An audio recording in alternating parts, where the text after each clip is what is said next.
Cette vidéo comporte tous les commentaires d'études sur les versets disponibles dans la Bible d'études Esprit et Vie, dans Jean chapitres 2 et 3. Chapitre 2, verset 15. Les chassa tous du temple. Voir Luc 19 verset 45, note. Verset 19. Ce temple. Voir l'article sur le temple. Chapitre 3, verset 3. Ne naît de nouveau. Pour une étude de la doctrine biblique de la régénération, naître de nouveau, voir l'article sur la régénération. Verset 5. Ne naît d'eau.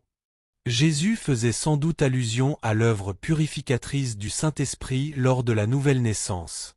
Dans Tite 3 verset 5, Paul parle du baptême de la régénération et du renouvellement du Saint-Esprit. Verset 8. Le vent, l'Esprit. À l'instar du vent qui, bien que l'on ne puisse le voir, se reconnaît à son activité et au bruit qu'il fait, le Saint-Esprit, lui aussi, se distingue par son activité et par l'effet qu'il a sur ceux qui sont nés de nouveau. Verset 16. Dieu a tant aimé le monde. Ce verset révèle le cœur et le dessein de Dieu. Premièrement, l'amour de Dieu est suffisamment grand pour englober tous les hommes, c'est-à-dire le monde, voir 1 Timothée 2 verset 4. Deuxièmement, sur la croix, Dieu a donné son Fils comme offrande pour le péché.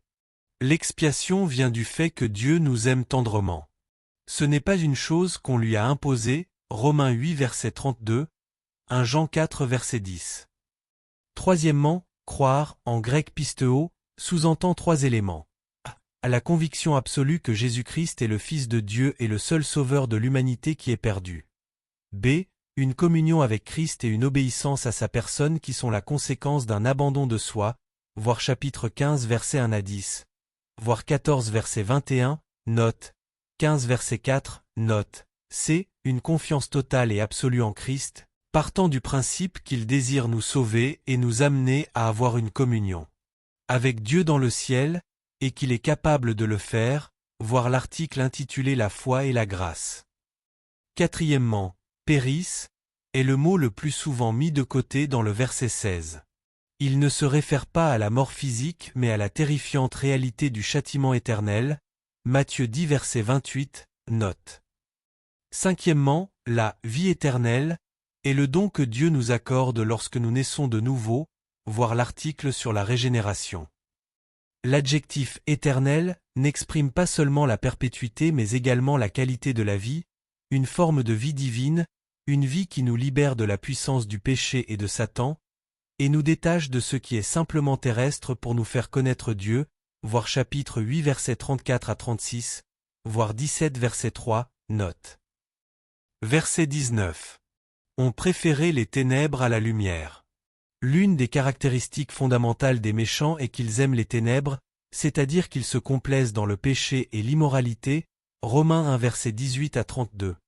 Philippiens 3 verset 19, 2 Timothée 3 verset 2 à 5, 2 Pierre 2 verset 12 à 15.